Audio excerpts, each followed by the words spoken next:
Hey guys, what's up? DJ Irvine here. A lot of people have been messaging me and emailing me about how to mix and also how to use Virtual DJ and well, basically where to get started. Well, then I thought, you know what, Virtual DJ, that's a great place to get started because it's free for the first 20 days. Then you got to purchase the product, which is actually a really worthwhile purchase. It's not very expensive. Just go to virtualdj.com. I think that's it. If not, just Google it. And you'll be able to find it. So what you do, just download the trial, and what I'm going to teach you today is how to use it, and also how to mix. So all you guys have been asking me for so long now, and finally I got around to doing it. So tell me how I went. Here it is. Alright guys, so basically we start off from my desktop. We'll just double click on Virtual DJ. Select the skin you want to use, doesn't matter right now, click any. What we're going to do immediately now is go to config, which is on the top right. Just click that once and go to skin. Click on MixLab version 3.1 and then click OK. The reason we're using this one is because it has a crossfade EQ. That's extremely important to pull off a really good mix. So I'll just explain the parts of the deck to you. You got your two CD decks. CD decks is what I like to call them because they're more like that than a vinyl turntable. And your mixer. So I'll explain the mixer. You got your two volume faders, so that will that controls the volume for their respective deck, and your crossfader, which will turn the volume from one deck to the other, and your EQ, which is basically a volume control for the individual bands of EQ. So your highs, your mids, and your lows. And then you got your crossfade EQ, which transfers that particular band from one side to the other. And that's really important because we need the bass crossfade EQ. So when we're doing a mix, we will be transferring our bass from one track to the other. Then you got your two CD decks.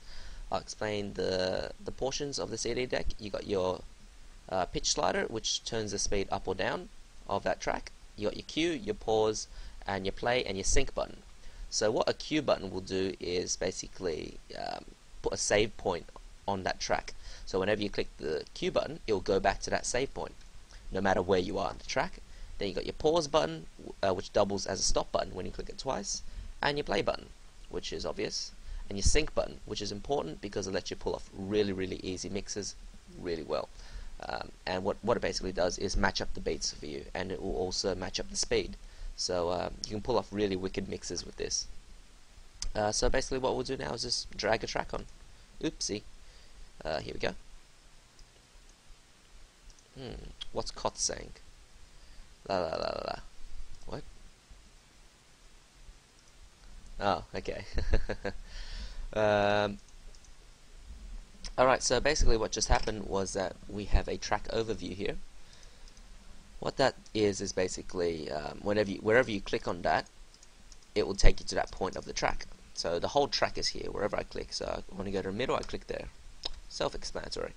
And now what we will do is actually learn the structure of a happy hardcore track. Now there are 4 beats to a bar, and in happy hardcore there are 16 bars to a section. Now what does that all mean? A beat is every time kick drum comes in, usually. Okay, so it's like dun dun dun dun dun. That would be a beat. So let's just give you an example of 4 beats. Now remember, 4 beats makes 1 bar. So this would be 4 beats or a bar. Definition of. So did you hear that? It went dun dun dun dun. That was 4 beats, and that would make 1 bar. And there are 16 of those to a section. Now a section would be like one part of the intro or a bit of the chorus, etc. So that's a section. A section would be intro, verse, chorus. A lot of tracks have 2 sections per verse. Well, no, 2 sections per intro and chorus. Verses are still usually just 1 section. So how to actually mix? What you normally do is mix in the introduction of one track into the outro of another track. So and what we'll do now is actually attempt to do that. So I will be dragging a track. Let's see here. Let's play from the Future Noise first release, Compulsion and Orbit 1, Got Any. You guys might not have heard this one before, but it's a great track. So what we're going to do now is attempt to mix it.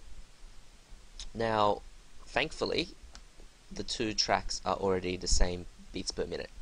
What you want to do is actually make sure, if your two tracks aren't the same beats per minute, make sure they are the same beats per minute.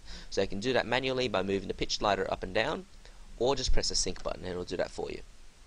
Okay, now what I'm going to do is start playing the Bad Boy remix from the middle of the last chorus. So what will happen is that the last chorus will finish and then immediately the outro will start.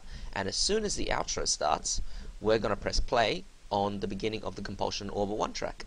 So what I'll do is make sure that whenever I press Q, it will start immediately from the intro of Got Any. So when I press Q, okay, did you hear that? What that did is actually just checking that it's at the beginning of the intro. So whenever I press play, it will play from the intro. Okay, and that's what we want. So what I'll do now is turn down the volume on Got Any, and then on the bass crossfader, on the EQ crossfade, we'll be putting it completely over to the Bad Boy remix. And now what we will do is what we will be doing is, after the chorus finishes on the Bad Boy remix and the outro starts, we'll be pressing play on Got Any, and as soon as that starts, press the sync button, because when you press the sync button, it will automatically match up the beats, because sometimes when you press play you might be a little bit delayed and it will start to sound like crap. And then as soon as that starts happening, put the volume up again. So slowly drag the volume up, and before 16 bars is over from the first part of the intro, drag this over. Now that might sound like a bunch of gobbledygook to you, but I'll be showing you with on-screen annotations while that happens. So let's get started. So I'll just press play. It should start from the second chorus, in the middle of the second chorus. Sorry. So let's go.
Awesome. How mad did that sound? See, that was so easy. All that was just a couple of mouse clicks and there you are, you got your first mix. And basically, to make a full mix, like a 10-minute mix, half-hour mix, hour mix, etc., just rinse and repeat. So simple. But remember, this is just basic DJing. There's so much more to it. Like if you've ever seen Kotz and my videos and Kotz's videos, you'll see that Kotz does a lot of affecting, and he also does a lot of sampling, which are a lot more advanced techniques, and I do a lot of scratching myself. So techniques like that take a long time to get perfect. I mean, we're still not masters ourselves, but we're getting better. But you know, what you'll be doing with virtual DJ is very basic. So you actually have to get decks to actually get started with the really advanced stuff. But you know, this is really cool, just to start making mixes, sharing with your friends, showing them how awesome you are and how super sick of a DJ you are. Like seriously, I've got nothing against virtual DJs. You can make epic mixes of this, and we all started here.